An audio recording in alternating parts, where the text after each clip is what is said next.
जय श्री ओम नमः सिद्धेभ्यः। एस सुरासुरमणु सिंध वंदिदं धोदगादिकं ममलं प्रणमामि वड्डमाणं तीर्थं धम्मस्कातारं शेषे पुण्यतीर्थयरि ससौ वसिद्धे विशुद्ध सा भावे समणीयणानदंस चरित तव वीर्यायारि ते सौवे समगम पतेगमेव पतेगम वन्दामि अवट्टन्ते अर्हन्ते मानुषे खेते किच्चारिहन्ताणम् सिद्धाणं तैणमोगणराणम् अज्जावैवगाणं साहूणं चैव सौवेसिं तेसिं विशुद्धदंस प्राणपहाणासमं समासेज्य ओवसंपयामि सम्मम् जतो निर्वाण संपत्ति।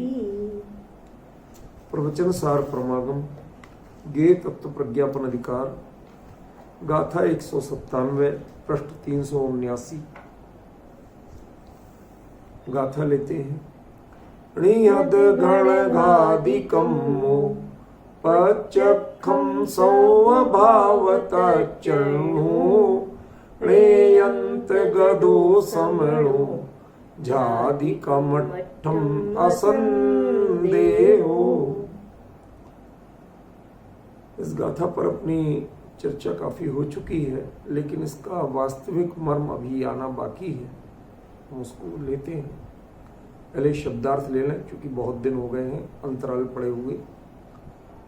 णिहद घण घादिकम्मो, जिसने णिहद माने नष्ट कर दिया है, घन माने घन घने घाती कर्मों को, पच्चखम जिसको प्रत्यक्ष है, सव भाव सभी भाव, तच्चरणु और जो उनके तत्व का ज्ञाता है, णेयंत गदो जो गे के अंत को प्राप्त है, ऐसा समणो ऐसा श्रमण, कम अट्ठम झादी किस अर्थ का ध्यान करता है, असंदेहो यह इतनी सब बात जानने के बाद उसमें संदेह की गुंजाइश नहीं रह जाती, समझा जा सकता। इन्होंने जो हिंदी अनुवाद आदि किया है, उन्होंने असंदेहो को समणों का विशेषण बनाया, मैंने उसको अलग रखा। किस अर्थ को ध्याता है इस बारे में संदेह नहीं, मैं ये कह रहा हूं। वो कहते संदेह रहित समण किस अर्थ को ध्याता, माने खाली वो प्रश्न करके छोड़ो। इस गाथा को वो प्रश्न बना रहे, मैंने इसको प्रश्न सहित उत्तर बनाया। क्यों? क्योंकि जो अगली गाथा है, वो अगली गाथा वह बिल्कुल भी कोई उत्तर नहीं देती, वह इसी बात की पुष्टि करती है। ख्याल में यदि ये प्रश्न होता तो अगली गाथा में उत्तर आता। और एक और महत्वपूर्ण बात जो मैंने अभी पढ़ी आगे तक, 199वीं गाथा, मेरे ख्याल से मैंने इस दृष्टि से बहुत ज्यादा गौर नहीं किया, पर मेरे ख्याल से किसी मुनि पद या मुनि पद से श्रेष्ठ पद के धारक जो हैं, उनके लिए क्या कहकर के वंदना की जाए, इसका प्रयोग मेरे ख्याल से सबसे प्राचीन है। इसमें नमोत्थु शब्द जो अपन हिंदी में संस्कृत में नमोस्तु बोलते हैं, उसका प्राचीनतम प्रावधान मेरी जानकारी में, क्योंकि और सारे ग्रंथ का हमें याद नहीं है अभी तत्काल, हो सकता है कहीं पढ़ा हो पर याद नहीं है, इस आधार पर कह रहा हूं कि कुंद भी कोई आज के तो है नहीं, 2000 साल हो गए, और हमारे बाकी सब ग्रंथों को भी लगभग 2000 साल ही होते हैं। भाई 10-20 साल पुराने होंगे और इससे अधिक कोई अंतर नहीं पड़ रहा। ख्याल में। तो यह जो नमोस्तु करने का प्रावधान है, यह कुंद कुंद ने उस व्यक्ति को किया कि जो कमट्ठम जादी असंदेह, जो कि वह किस अर्थ का ध्यान कर रहा है इसके बारे में जब कुंद कुंद को संदेह नहीं रह गया तो उन्होंने उसको नमोस्तु किया 199 भी गाथा। और वो कौन कौन है जरा निकालो, देखो आपको पता तो चलेगा। एवं गाथा 199 383 पेज, वो तो इसका विवरण आगे लेंगे, अभी तो मैं कुछ और बता रहा हूं। एवं इस प्रकार से जो किस अर्थ का ध्यान करते हैं, कैसे ध्यान करते हैं, एवं ऐसा ध्यान करने वालों को क्या कहा गया? जिणा, जिन कहा गया, जिणिंदा, जिनेन्द्र कहा गया, सिद्धा, सिद्ध कहा गया, और मग्गम समुत्थिदा श्रवणा, और सिद्धत्व के मार्ग पर लगे हुए श्रवण कहा गया। कौन श्रवण? सिद्धत्व के मार्ग पे लगे हुए हैं, माने इसी भाव में गारंटी से यथाख्या चरित्र अपना करके मोक्ष जाने वाले हैं। लेकिन अभी यह श्रवण 4 लिए, माने कुंद कुंद के, मैं शुरुआत में मंगलाचरण में कहा था कि आचार्य कुंद कुंद के सामने वहां कोई सिद्ध हुए थे, याद हो आप लोगों को? ये बात मैंने मंगलाचरण की चर्चा में ली थी, कई बार ली। आज यहां आचार्य देव उसको प्रमाणित कर रहे हैं। उन्होंने किन 4 को देखा समोसरण में? जिन, जिनेन्द्र, अकेले केवली को नहीं, यहां जिन जो है वह सामान्य केवली वाचक है, जिनेन्द्र तीर्थंकर वाचक है, ख्याल में है ना। और सिद्ध, सिद्ध तो है ही, और साथ में कौन से श्रवण? मग्गम समुत्थिदा, जो मोक्ष के शिवत्व की प्राप्ति के, सिद्धत्व की प्राप्ति के लिए जो लाइन में लग चुके हैं, मीन्स यथाख्या चरित्र की प्रक्रिया जिन्होंने शुरू कर ली। मैंने आपको बताया था चरणानी योग चूलिका का विषय मुख्यतः यथाख्या चरित्र, पता है, पर उसके उन्होंने परिभाषात्मक नहीं दिया, प्रयोगात्मक दिया। ख्याल में ज्यादा ऐसे जो श्रवण हुए, ये 4 रूपों में जो हुए, जिन जिनको मैंने वहां देखा, रमोत्थु तेसिम, उनके लिए मेरा नमस्कार। देखा? और तस्सण वाणमग्गस्य, उन्होंने जो मुझे माने कुंद कुंद को, गौर करिए जरा एकाग्र चित्त होके, मुझे माने कुंद कुंद को जो मोक्ष का मार्ग दिखाया, उन्हें कुंद कुंद को मोक्ष मार्ग पता नहीं था।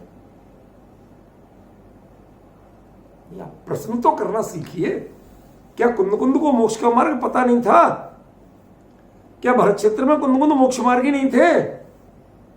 तो कौन सा मोक्ष का मार्ग दिखाया? उनके मोक्ष के मार्ग को नमस्कार है, जो कुंद कुंद के पास नहीं था और उनके पास था। अब समझ गए?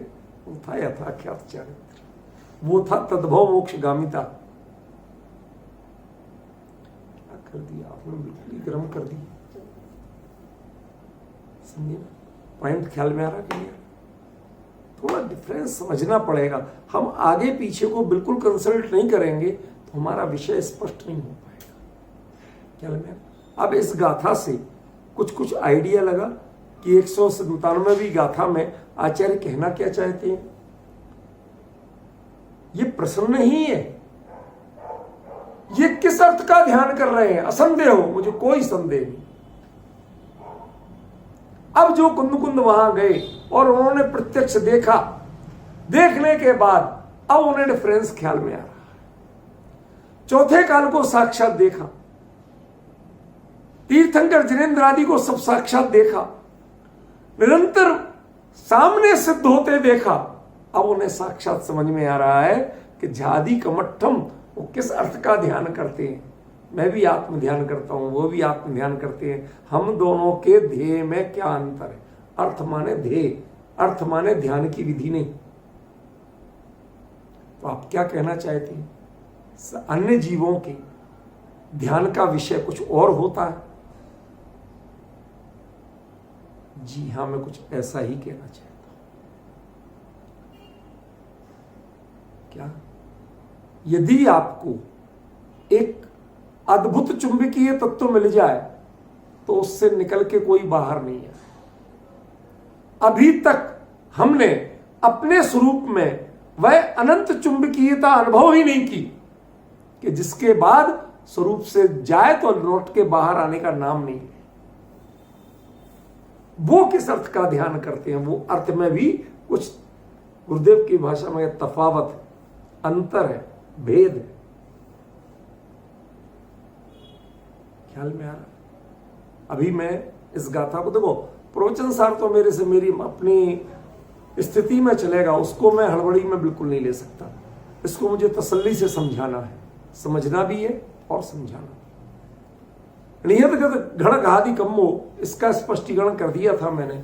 यहां घण शब्द किसका वाची था?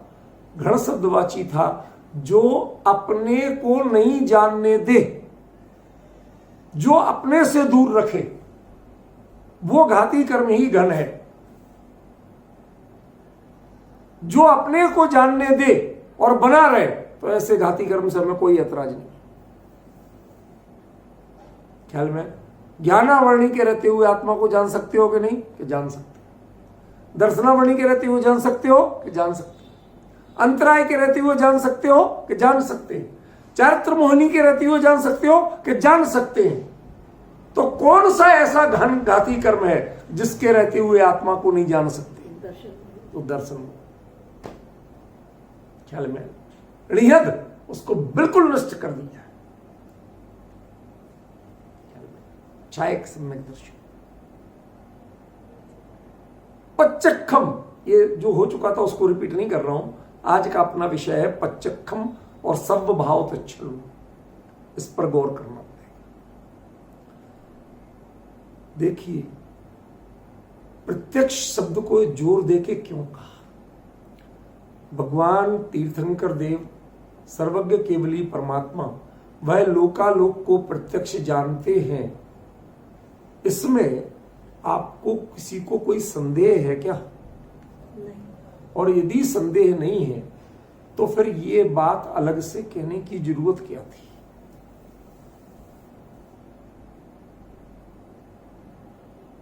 भाई, कोई व्यक्ति किसी का सांगोपांग वर्णन करे, ध्यान से सुनना, किसी का सांगोपांग वर्णन करे, बारीकी से बारीक चीज तक बताए, और वो कहे कि मुझे इसमें कोई इंटरेस्ट नहीं है, ऐसा आपके बीच में कभी होता है क्या? मेरा प्रश्न समझ में आ रहा है कि नहीं? कोई किसी का सांगोपांग वर्णन करे, बारीक से बारीक, सूक्ष्म से सूक्ष्म, ठीक है ना, और कोई उसके बाद भी कहे कि मुझे इसमें कोई इंटरेस्ट नहीं है, आपको समझ में आएगा क्या? एक प्रतिमान योग में अपने यहां कथा आती है। एक चित्रकार था, उसको कुछ ऐसी, मतलब गॉड गिफ्ट टाइप जिसे कहते दुनिया की भाषा में, वो ऐसा था कि जब वो चित्र बनाता था तो उसमें वास्तविकता आ जाती थी। जो उसने नहीं देखा वो भी चित्र में बना देता था, अक्सर अपने आप उसकी ब्रश से बन जाता था। चित्रकार बड़ा हुनरमंद था। बिल्कुल ऐसी चित्र बने कि जैसे जीवित, जैसे लाइव, आज के जैसे बोलते ना लाइव टेलीकास्ट, बिल्कुल ऐसा चित्र बने। तो राजा को पता चला, उसने अपना बनवाया, बहुत गजब का बना। तो उसने बड़े विश्वास से उसको कहा, देखो भाई, हम तुम पर बड़ा विश्वास कर रहे हैं, हमारी महारानी का चित्र बना दोगे क्या? ठीक है, बना देंगे, हमें क्या ऐतराज, लेकिन एक बार तो देखना पड़ेगा ना किसका बना है। तो उन्होंने बड़े पर्दे में उसको अंतःपुर में ले गया, रानीवास में, और वहां रानी को सब खबर करवा दी थी पहले। तो रानी अपने पूरी शालीनता के साथ बैठी थी। तो उसने गौर से देख लिया, स्केच जैसा बना लिया। कहती है, महारानी आप जाइए, मैं इसमें जो कुछ करना है वो करके बना दूंगा, मुझे तो रेखाएं चाहिए थी, वो बना ली, उसके बाद में मैं कर दूंगा। अब वो उसमें कलर्स से उसको भरने लगा। उभारने लगा।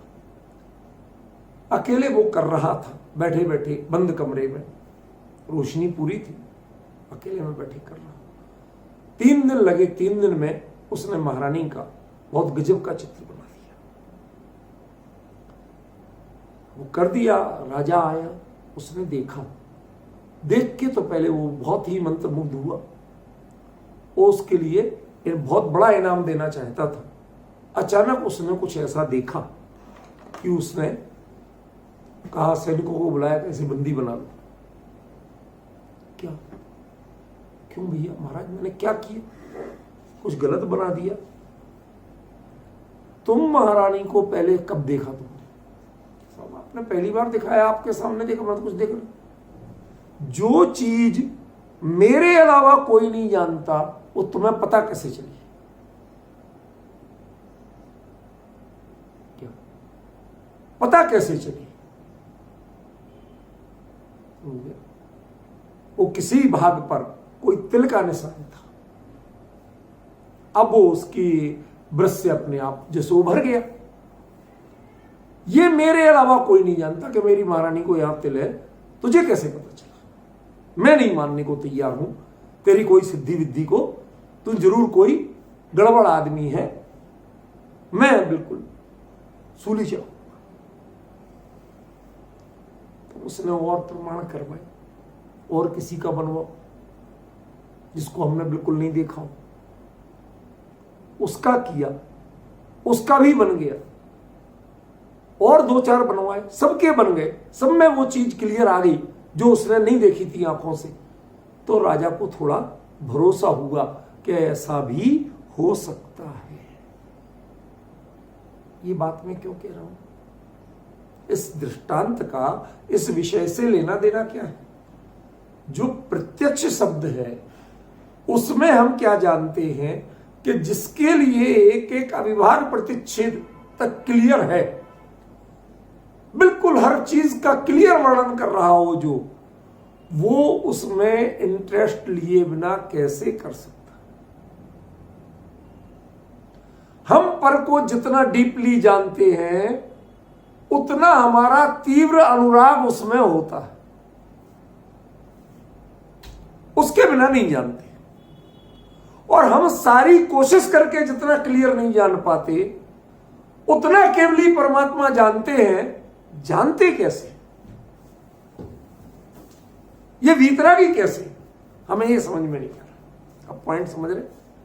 ये प्रत्यक्ष शब्द जो कहने का है, इस प्रत्यक्ष में वो कमट्ठम किस अर्थ को जानते हैं, किस अर्थ का ध्यान करते हैं, इसके ऊपर यह बात आ रही है। मेरा पॉइंट समझे कि नहीं समझे? क्या कह रहा हूं? यहां प्रत्यक्ष का उल्लेख आचार्य देव ने स्पेशली क्यों किया, यह आपको समझना पड़ेगा। ठीक है? प्रत्यक्ष है, बिल्कुल प्रत्यक्ष है, जितना उस पदार्थ को अपने बारे में पता नहीं जितना केवली को पता। कि गलत? बताओ। उस पर्याय को अपने बारे में उतना पता नहीं है जितना केवली को पता है। जितनी क्लैरिटी हमें अपने बारे में नहीं है उतनी क्लैरिटी हमारे बारे में केवली को है। समझ गए? हमारे पीठ पे कहां तिल है हमें पता नहीं, लेकिन समझ में हमारे शरीर में कितनी नसें हैं और कौन नस कहां जा रही है, किसमें कितने बूंद खून है हमें पता है नहीं है, पर केवली को। समझ रहे? हर चीज इतनी क्लियर होते हुए भी इस क्लैरिटी का एक बड़ा अद्भुत पक्ष है कि वह जरा भी राग से प्रेरित नहीं है, रंच मात्र भी राग नहीं है, फिर भी इतना क्लियर जानते हैं। ये जानने की, ये उनके प्रत्यक्षता की क्वालिटी है, ये उनके इंटरेस्ट का विषय नहीं। बात समझ में? जो सुपर प्रकाशक का झगड़ा है ना, वो इसी बात को लेके। जब पर को कैसे जान लिया इतना अच्छा, हम तो जान नहीं। अरे भाई, आप केवली के वीतरागी के नजरिए को देखिए, आप अपने नजरिए से वीतरागी को मत देखिए। हमने गड़बड़ी क्या की, अपने नजरिए से केवली को देखना चाहा। हमें तो ऐसा होता ही नहीं है, तो उन्हें कैसे हो जाएगा। आपको केवली का स्वरूप केवली के अनुसार जानना है, केवली की प्रत्यक्षता केवली के अनुसार देखना है। वो वीतरागी है इसीलिए प्रत्यक्ष है उन्हें, और आपको लाख कोशिश करते हो तब भी परोक्ष रहता है, पूरा क्लियर नहीं होता। वो क्यों? क्योंकि राग ही सबसे बड़ा पर्दा, राग ही सबसे बड़ा अंधेरा है, राग ही सबसे बड़ा धुंधलका है। ये आपको क्लियर नहीं होने देता, ये हमें समझ में नहीं आता। हमारे जो ब्लरनेस है, धुंधलापन है, उसका कारण क्या है? राग है, ज्ञानावरण नहीं है। ये पॉइंट ध्यान देना जरा। क्या कारण है उसका? राग है कारण। राग के कारण हमें वस्तु का स्पष्ट निर्णय नहीं होता, प्रत्यक्ष ज्ञान नहीं होता। केवली के प्रत्यक्ष होता है, वह किस कारण से? कि उनकी प्रत्यक्षता का आधार वीतरागता है, प्रत्यक्षता का आधार ज्ञान का उघाड़ नहीं है, क्षोभसम नहीं है। पॉइंट समझिए। ये आज हमारे लोग अच्छे अच्छे अभ्यासी इस पक्ष को, वो प्रत्यक्ष का व्याख्यान, वो एक एक अणु रेणु परमाणु सब जानते हैं। अरे सब जानते हैं, ये उनके ज्ञान की महिमा नहीं है, ये उनकी वीतरागता की महिमा। हमने कहां खोजने चले, सुधार कहां करते हैं हम? ज्ञान को इंप्रूव करो, मेमोरी बढ़ाने की दवाई लाओ कोई। जैन दर्शन कहता है राग घटाने की दवाई लाओ, राग घटाने का इलाज करो, ज्ञान अपने आप प्रत्यक्ष होने लगेगा। ज्ञान तो स्वभाव से प्रत्यक्ष ही है। उसको ब्लर बनाया, धुंधला बनाया, वो किसने बनाया? राग ने बनाया। समझ में? तो यहां प्रत्यक्षता का आधार क्या है? वीतरागता है। यह ज्ञान का क्षोभसम या ज्ञान का उघाड़ या ज्ञान का ज्ञानावरणी का क्षय, ये प्रत्यक्षता का आधार नहीं।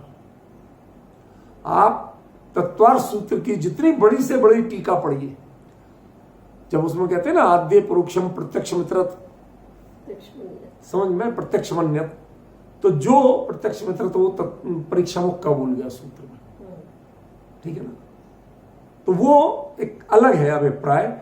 वो जो बोलते हैं कि बाकी तीन प्रत्यक्ष है, आदि के दो परोक्ष है, मति श्रुत दो है परोक्ष, अक्ष मनते उपजाही, पढ़ते हो ना? अवधि ज्ञान मन परजय दो है देश प्रत्यक्षा। क्यों? द्रव्य क्षेत्र परिमाण लिए जाने जिए सुक्षा।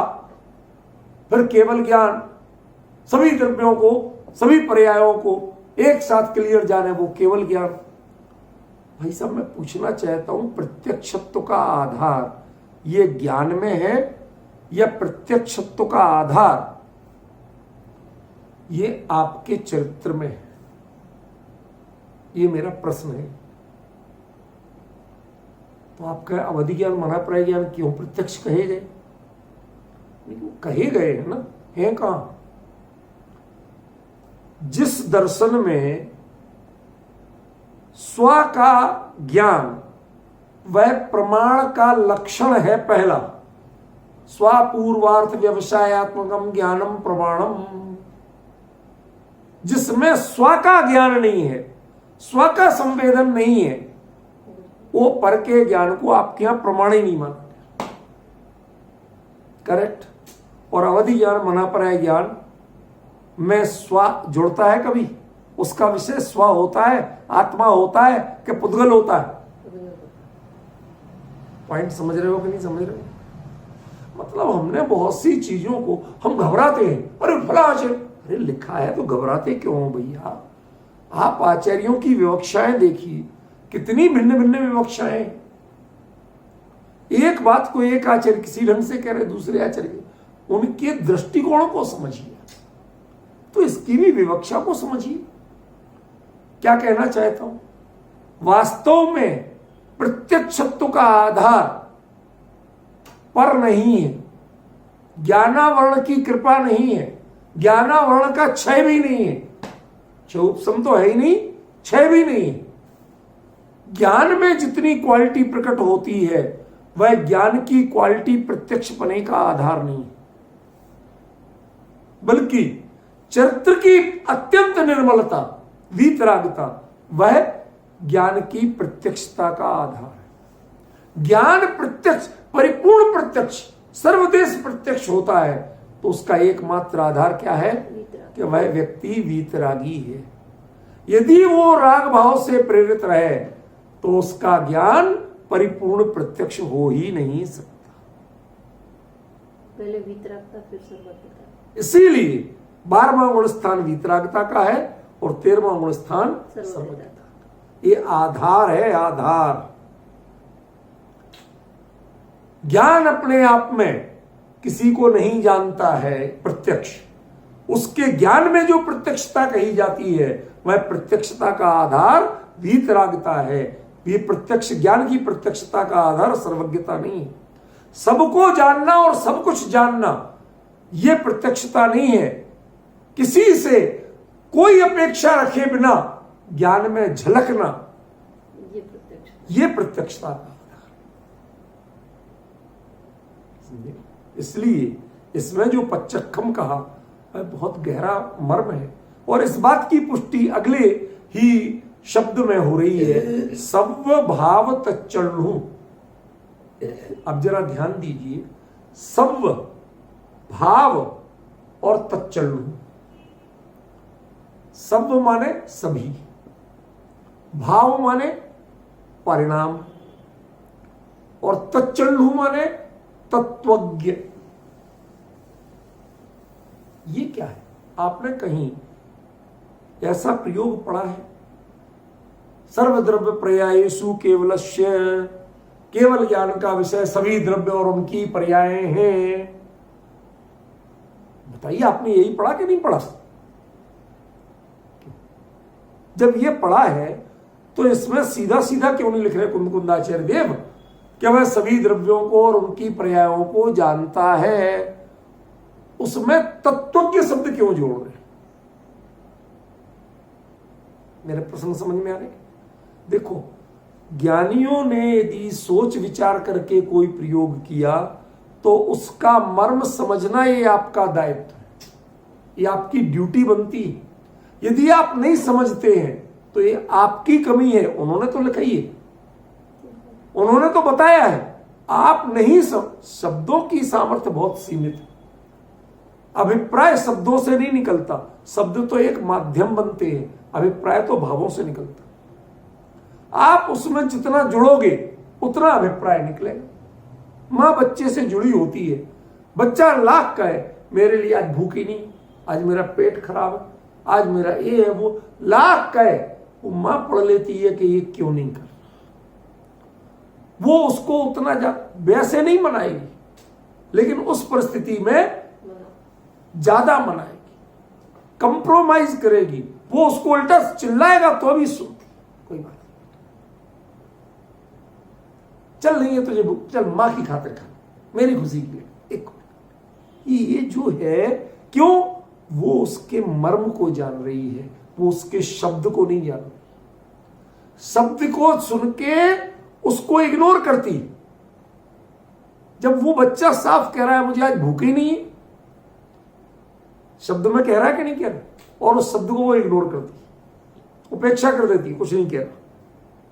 तुम नहीं जानते वो क्या कह रहा। अरे अभी तो बोला कि मुझे भूख नहीं है। क्यों? सारी दुनिया, सारे व्याख्याकार क्या कहेंगे कि हाँ इसने ये कहा, जो शब्द कहा उसका अर्थ है मुझे भूख नहीं है, आज मैं भोजन नहीं कर सकता। क्यों? लेकिन मां क्या कहती है? तुम नहीं जानते, मैं जानती हूं क्या कह रहा। अंतर पड़ता है? पड़ता है कि नहीं पड़ता? यही अंतर है। आचार्य देव ने जब तत्वल्लु शब्द का प्रयोग किया, तत्वज्ञ, तत्व का ज्ञाता, सर्व माने सभी द्रव्य, भाव माने सभी भाव, आगे सर्वद्रव्य पर्यायेषु, लेकिन सभी द्रव्य और सभी भाव झलकते हैं, यह कैवल्य नहीं है। मैंने एक दिन आपको कैवल्य शब्द पे बोला था, याद है? सभी द्रव्य और सभी भाव झलकना यह कैवल्य की निशानी नहीं है। तो क्या उनमें तत्वज्ञ होना चाहिए, माने तुम इसका आप सही ज्ञानी हो, इसकी पहचान कैसे करें? कैसे पहचान करें? पुराने जो राजा लोग होते थे तो वो कोई वैद्य वगैरह मिले तो वैद्य को तो भाई परीक्षण करने भेजना ही पड़ेगा। अब रानी की, राजकुमारी की, किसी की तबीयत खराब हो जाए तो भेजना पड़ेगा। तो मैंने एक ऐसे ही राजवैद्य के बारे में पढ़ा, तो वो बताते, वो पंजाब राजघराने के थे, तो वो गए तो राजा ने उनको राजकुमारी बना के, एक दासी को राजकुमारी जैसे कपड़े पहना के कहा, इसका जरा पेट में दर्द है, वैद्य जी जरा चेक करके बताओ क्या इलाज है इसका। बस ही राजकुमारी के पलंग पर लेटा दे, सब वो ही किया पूरा। हाँ, और उसको भी सिखा दिया था दासी को, तो वो भी बिल्कुल राजकुमारी जैसे, आखिर राजकुमारी की दासी थी तो उसकी हरकतें जानती ही थी, ठीक है ना, कर दी। अब क्या हुआ, वैद्य जी बड़े शालीनता से अपने देखते रहे, किसी चीज से कोई मतलब, मुद्दे की बात, बेटा आपने ये खाया था क्या, आपने ऐसा किया था क्या, सारा जान के, बेटा आपको कोई खास बात नहीं है, आप कह रही हो कि ये दर्द है पर है नहीं दर्द, आप कह रही हो, कोई बात नहीं, आप किसी जानकार से दिखवा लेना, मैं नहीं कर सकता आपका इलाज, चलिए। राजा से मिले ही नहीं, बाहर चले गए। राजा ने आधे घंटे बाद बुलाया, कहाँ है वैद्य जी? तब वो तो चले गए, कहते मैं इलाज ही नहीं कर सकता। उस दासी को बुलाया, क्या हुआ? ऐसे ऐसे, क्या किया था तुम्हारे साथ? ऐसे ऐसे। वो तो नब्ज देखते रहे, नब्ज देखते देखते उन्होंने ना पेट देखा, ना दबा के देखा, ना छू के देखा, समझ में आया ना? और वो नब्ज देखते रहे कि बेटा तुमने तो ये खाया है, इस हिसाब से तो तुम्हें कोई दर्द होना नहीं चाहिए, मुझे तो तेरे पेट में वायु विकार नहीं लग रहा, तेरे पेट में कोई कब्ज नहीं लग रही, कोई और पीड़ा नहीं लग रही, और तू कह रही है तो मैं नादान हूं। उसके बाद वो लिखता है कि मेरे लिए अंतःपुर में बेरोक टोक जाने आने का किसी से परमिशन नहीं लेना, स्पेशल प्रमाण पत्र दिया गया। तुम वैद्यक अच्छा जानता है, दिस इज नॉट इनफ। क्या तुम अपने वैद्यक का इलाज कर, तुम वैद्य अच्छा है, यह पर्याप्त नहीं है, व्यक्ति अच्छा, समझ में? तुम विश्वास के लायक है, ये ज्यादा इंपॉर्टेंट। तुम लोकालोक के सभी द्रव्यों और सभी पर्यायों को जानते हो, ये ज्ञान के उघाड़ का विषय हो सकता है, समझिए? ये ज्ञान का चमत्कार हो सकता है, लेकिन जिसको तत्व की माने जानता है, लेकिन तुम जैसा नहीं जानता, जानने में आता है, पर जो जानने में आता है उसमें कभी अटकते नहीं।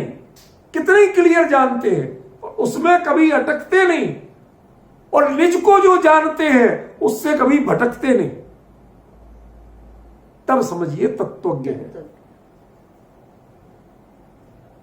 समझ में? वो सर्वद्रव्य और उनके सभी भाव, सर्वद्रव्य पर्यायेषु केवलस्य, ये अधूरा सूत्र, तत्वार्थ सूत्र के अनुसार बिल्कुल परफेक्ट यहां के हिसाब से। कुंदाचार्य कहते हैं कि भैया तुम उसमें ज्ञान के चमत्कार को देख रहे हो, ज्ञान ने कितना जाना ये देख रहे हो, ज्ञान ने कैसे जाना ये नहीं देख रहे।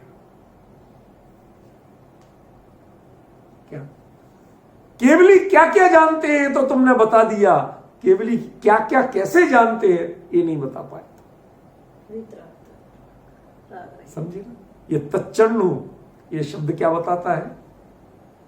उनके ज्ञान में सभी द्रव्य और उनकी सभी पर्याय क्लियर झलक रही है, लेकिन उसके बाद भी वो तत्वज्ञ हैं।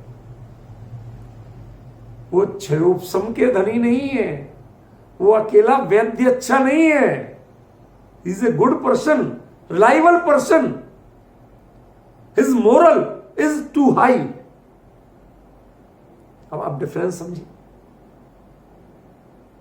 एक अच्छा योग्य वैद्य पहले होता था, जब कभी बड़े घर के राजा रजवाड़े तो छोड़ दो, बड़े घर की बहुओं को भी यदि दिखाना होता था लेडीज को, तो जो चारपाई होती ना, चारपाई पर चद्दर डाल दिया जाए, चारपाई ऐसी खड़ी कर दी, चद्दर डाल दिया, उधर लेडीज बैठी, उसके चारपाई के मूंज में से बीच में से हाथ निकाल के अकेला हाथ नवज वैद्य को दिखाते थे।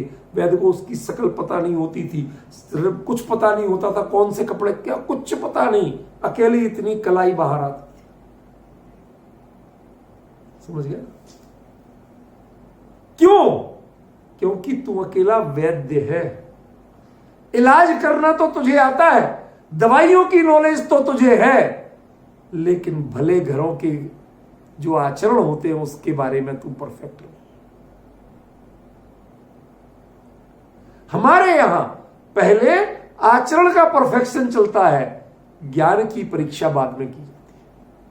हमारे ज्ञान वह चरितार्थ है कि जो विश्वास के लायक हो, जिसका आचरण, जिसका मोरल वह बहुत ऊंचा हो। समझ में? वो ज्ञान चरितार्थ है, वो ज्ञान सार्थक है। सबको जानना ये बड़ी बात नहीं है। क्या? सबको जानना ये बड़ी बात नहीं है। सबको जान करके भी तत्वज्ञ बने रहना ये बड़ी बात है। समझ गया? अब वो प्रत्यक्ष में मैंने वीतरागता को प्रमुख क्यों कहा था, अब समझ में आ रहा? ये बात मैं नहीं कह रहा, ये कुंद कुंद कह रहे हैं यहां। यदि आप कुंद कुंद को ही मानना नहीं चाहते हो तो मैं क्या कर सकता हूं? ये तत्व के माने सात तत्व का जानकार नहीं है। सभी द्रव्य और सभी पर्याय, इनमें क्या बचा सात तत्व में से? ये तत्वज्ञ माने ये जानने की कला का तत्वज्ञ है। जानने वाले तो बहुत मिल जाएंगे, लेकिन जिस पर आप विश्वास कर सको ऐसा जानने वाला कहां मिले? पारखी तो अपनी विद्या का हो सकता है, लेकिन मोरलिटी का हो, नैतिकता का हो, ये जरूरी नहीं। समझ गए? जैन दर्शन वो दर्शन है जो कहता है कि हमें वीतरागता ये बड़ी चीज है, सबको जानना ये बड़ी चीज नहीं है। सबको हमारे भगवान जानते हैं ये कन्फर्म है, लेकिन जानने के लिए जानते हैं ये गलत है। वो जानने जाते हैं ये गलत है, जानना चाहते हैं ये गलत है, जानने के लिए कुछ करते हैं ये गलत है। जानने में आता है इसे, वो परफेक्टली जानते हैं, लेकिन परफेक्टली जानने के लिए करते कुछ नहीं। जो जानने के लिए कुछ करता है वह जैन दर्शन में उसका ज्ञान अपराध है। ये सेंटेंस याद रख लेना। क्या? जो जानने के लिए कुछ करता है प्रयत्न, जैन दर्शन में उस ज्ञान को अपराध कहा गया। कोई प्रमाण दे? समय सार में आत्मख्याति टीका में आचार्य अमृतचंद्र ने एक शब्द प्रयोग किया है जो लगभग गाली की तरह प्रयोग किया। गाली की तरह। भाई बड़े लोगों की गाली भी तो स्टैंडर्ड की होती है ना। उन्होंने शब्द प्रयोग किया ज्ञे लुब्धा नाम, जो जानना चाहता है, ज्ञेयों को जानने का लोभी है। समझ रहे कि नहीं समझ? क्या मतलब आप सोचिए तो सही। लोग गालियां भी देते, हम लोग कोई जितना क्षुद्र व्यक्ति होगा, कोई मां बहन की देगा, कोई ऐसी वैसी देगा। क्यों? नालायक, बुद्धू, पाजी, पता नहीं क्या क्या देंगे। ज्ञानियों की गालियां भी क्या होती हैं। अरे तू तो गे का लोभी है भाई, तू तो पर को जानना चाहता है। अरे इसमें कौन सा अपराध कर दिया। ज्ञान जाने, इनमें सब माने सभी द्रव्य, भाव के साथ भी सब विशेषण बन जाएगा, माने सभी भाव। लेकिन इसके साथ एक शब्द जोड़ा जो तच्चल हो, तत्व का जानकार, समझ गए ना। वो तत्वज्ञ क्या है, तत्व का ज्ञाता क्या है, जो सारा कुछ जानने में आ रहा लेकिन निज तत्व का से तन्मयता जिसकी भंग नहीं हुई, और पर को जानने का प्रयास जिसने जीवन में नहीं किया, वो तत्वज्ञ है। जिसने पर को जानने का प्रयास किया वो तत्वज्ञ नहीं। ख्याल में, जो स्वरूप से विचलित हो गया वो तत्वज्ञ नहीं। ख्याल में देखो, फिर क्या कहते हैं तीसरा विशेषण, रे अंत गदो, गे के अंत को प्राप्त। क्या ये ज्ञान का स्वभाव है? गे के अंत को प्राप्त, क्या ये ज्ञान का स्वभाव है? ज्ञान का स्वभाव ज्ञेयाश्रित है ही नहीं, ज्ञेयाधीन ज्ञान है ही नहीं। तो क्या फिर किस अर्थ में कहा यहां कि ज्ञेय के अंत को प्राप्त? इसका अर्थ ये नहीं है।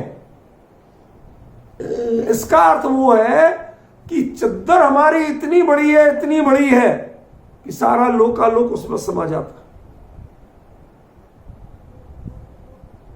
ज्ञान अनंत है, ज्ञेय सीमित है, इसलिए ज्ञेयों का अंत होता है, ज्ञान का अंत नहीं होता। ज्ञान की सामर्थ्य अनंत है।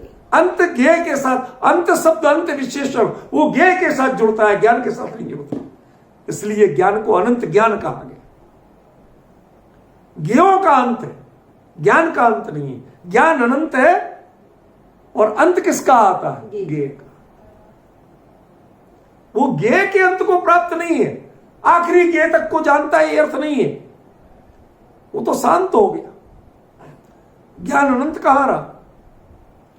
जो ज्ञेय के साथ बन गया और ज्ञेय का अंत है, आखिरी ज्ञेय कोई ना कोई है, तो फिर ज्ञान का भी अंत कोई। ज्ञान अनंत कहां रहा? समझ रहे? जबकि आपके अनंत चतुष्टय में क्या आता है? अनंत ज्ञान। समझ रहे? इसलिए लोकालोक को जानता है, सभी द्रव्य पर्यायों को जानता है, प्रत्यक्ष जानता है, इससे ज्ञान अनंत नहीं है। ज्ञान पर्याय की बात कर रहे हैं, ज्ञान स्वभाव की नहीं। केवल ज्ञान पर्याय की बात कर रहे हैं। वो अनंत इसलिए नहीं है, केवली का ज्ञान अनंत ज्ञान इसलिए नहीं है कि वो आखिरी ज्ञेय तक को जानता है। वो ज्ञान इतना व्यापक है कि लोकालोक उसमें व्याप्त हो जाता है, व्याप्य है।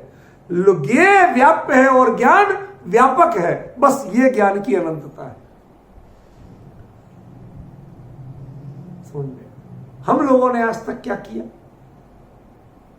सकल द्रव्य के गुण अनंत पर जाए अनंता, जाने एक ही काल प्रकट केवली भगवंता। वाह! सभी द्रव्यों के गुण और अनंत और पर्यायों सबको एक समय में जानते हैं। ये तुमने केवल ज्ञान का बहुत डिमोशन किया,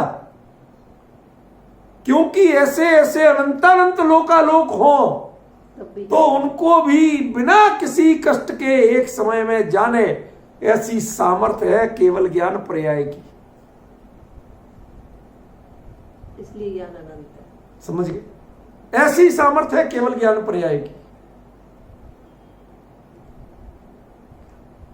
ये ज्ञान की अनंतता ये है। ज्ञान की अनंतता ज्ञेयाश्रित नहीं है। ज्ञेय अनंत है इसलिए ज्ञान अनंत नहीं है। समझ गए? ज्ञान अपने स्वभाव से अनंत है, उसकी सामर्थ्य अपने से अनंत है।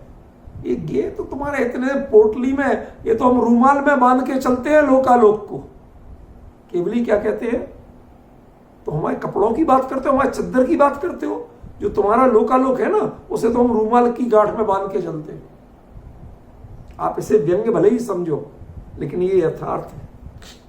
यदि रूपक की भाषा में बोलना है, अलंकार की भाषा में बोलना है, तो दिस फैक्ट, इसके लिए ऐसे रूपक का प्रयोग किया जा सकता है कि केवली की चद्दर की बात मत करो। तुम्हारा जो लोकालोक है ना, सकल द्रव्य के गुणांत पर्याय अनंता जो है ना, इस वक्त रूमाल की गांठ, वो लेडीज की गांठ बनती ना एक, जब विदाई होती है तो थोड़ा सा पैसा बांध दो। क्यों? अरे रास्ते में कभी उसको पानी पीना पड़े, कुछ करना पड़े, तो किससे मांगने जाए, समझ गए? तो उसको गांठ में थोड़ा बांध दो।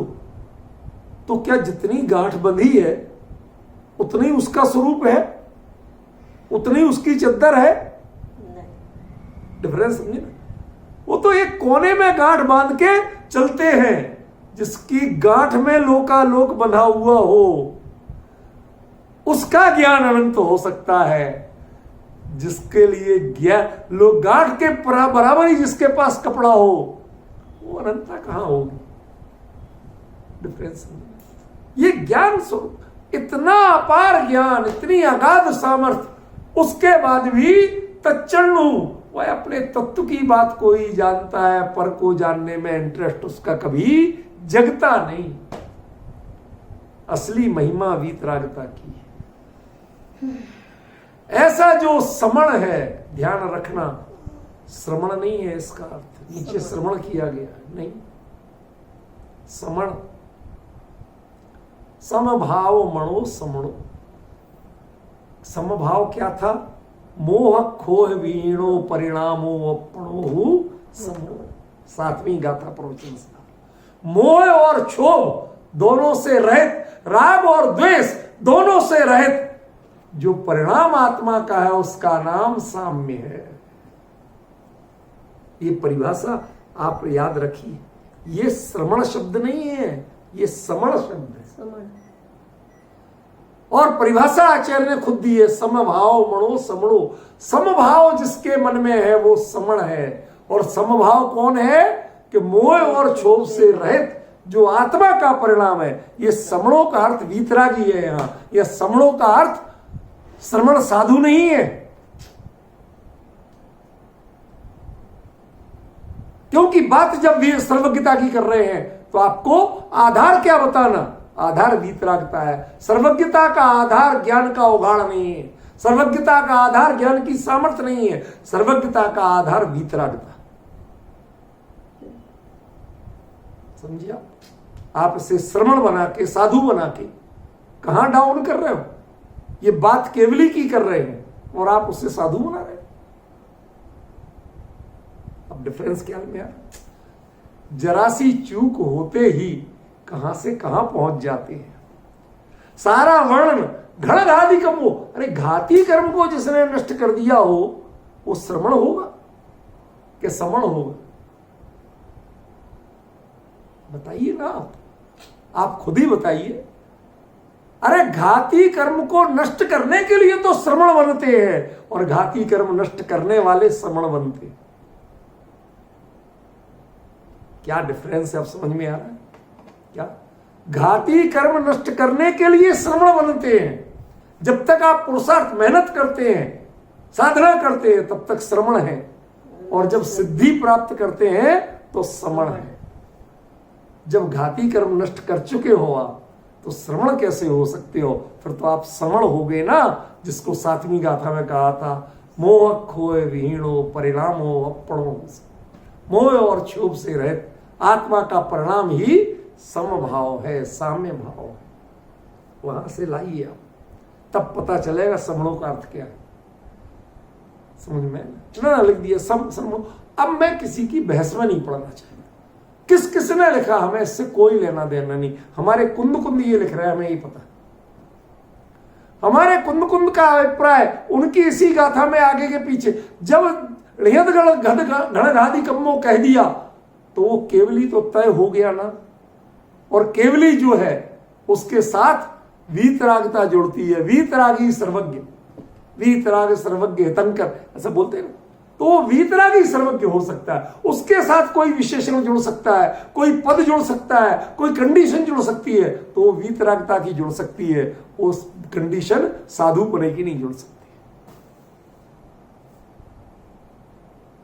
समझ में आया कि नहीं?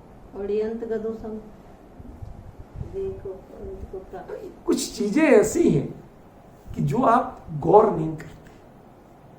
कैसे अर्थ श्रवण कर दिया आपने। मैं मानता हूं प्राकृत के श्रवण शब्द का संस्कृत में श्रवण भी होता है और श्रवण भी होता है। अब यही तो आपकी प्रतिभा की परख है कि आप श्रवण बनाते हो कि श्रवण बनाते हो, क्या निकालते हो उसमें से। यही तो आपकी योग्यता पहचानी जाती है। वहां होता तो बहुत कुछ। संस्कृत में एक कहावत चलती है कि राजा ने बोला नौकर से, सैंधव माना है, सैंधव लाओ। अब सैंधव शब्द का अर्थ सिंधु देश का घोड़ा भी होता है और सेंधा नमक भी होता है, ठीक है ना। तो राजा घूमने जा रहा था, उसने कहा सैंधव माना है। वो नमक ले आया, एक लगाया तमाचा, नालायक, नमक मांगा मैंने। हाँ महाराज गलती हो गई, गलती हो गई। घोड़ा ले आया, बैठ के चले गए, घुमाए। अब घूम के आए, थक गए थे, खाना खाने बैठे। अब कहीं सैंधव मारा है, अब वो घोड़ा ले आए। महाराज आप ही ने तो कहा, फिर एक लगाया। हर बार मारते हो महाराज, गलती क्या है? कहते तू अकल का प्रयोग नहीं करता। शब्द हमने वही बोला, लेकिन प्रसंग देखिए। यदि घूमने का प्रसंग है तो सैंधव का अर्थ घोड़ा होगा, और भोजन का प्रसंग है तो सैंधव का अर्थ सेंधा नमक होगा, पर घोड़ा नहीं होगा। कितना अंतर पड़ा, सोचिए। पड़ा इतनी अकल ये दुनिया वाले जब प्रयोग कर सकते हैं, तो श्रवण का अर्थ यह श्रवण है कि श्रवण है, ये तुम नहीं कर सकते प्रयोग। और नहीं कर सकते तो आप व्याख्या करने क्यों बैठते? आपको ज्ञानियों का हार्द खोलना है, उनके हृदय को खोल के रखना है, उनका मर्म बताना है कि अपना पांडित्य बताना है। अपना सारा पांडित्य चरितार्थ करिए ज्ञानियों का मर्म खोलने में, अपनी मान्यताएं बताने में मत करिए। बताइए, इसका अर्थ यदि श्रवण माने साधु लोगे, तो बाकी से कौन सा साधु घनघाती कर्मों से रहित होता है? कौन सा साधु गे अड़यंत गदो होता है? होता है कोई? जब होता ही नहीं है तो आपने इसका अर्थ साधु किया कैसे? समझ रहे? और झादी कमट्ठम किस अर्थ का ध्यान करता है? किसका अवलंबन लेके ऐसा बने? बड़ा संदेह हो। अभी तक संदेह था, अब नहीं। जब तक भरत क्षेत्र में थे। मैं भी आत्मस्वरूप का ध्यान करता हूं। करते कि नहीं करते? बहुत प्रयास करता हूं, लेकिन मोक्ष की वह साधना वह मेरे में क्यों नहीं होती? मेरा आत्मा वही शुद्धात्म तत्व का ही ध्यान करता हूं, पर यह अंतर क्यों है? यह संदेह यहां बना हुआ था, ठीक है ना। जिसीलिए तो वहां गए थे। अब वहां के बाद असंदेह हो। अब मेरे लिए इसका कोई संदेह बचा नहीं है। ये मर्म सीखना आपको पड़ेगा। ये शैली है कुंद कुंद की, ये शैली है प्रवचन सार की। ख्याल में प्लीज इसको देखिए, विचार करिए। ये गाथा अभी कल और चलेगी, क्योंकि इसमें अभी कई पक्ष हैं जो स्पष्ट होने हैं। इनका आपस में तारतम्य बिठाना है, और उसके बाद में हम अगली गाथा की ओर बढ़ेंगे। किसी को जिज्ञासा हो तो पूछ सकते हैं। अभी 2-4 मिनट है।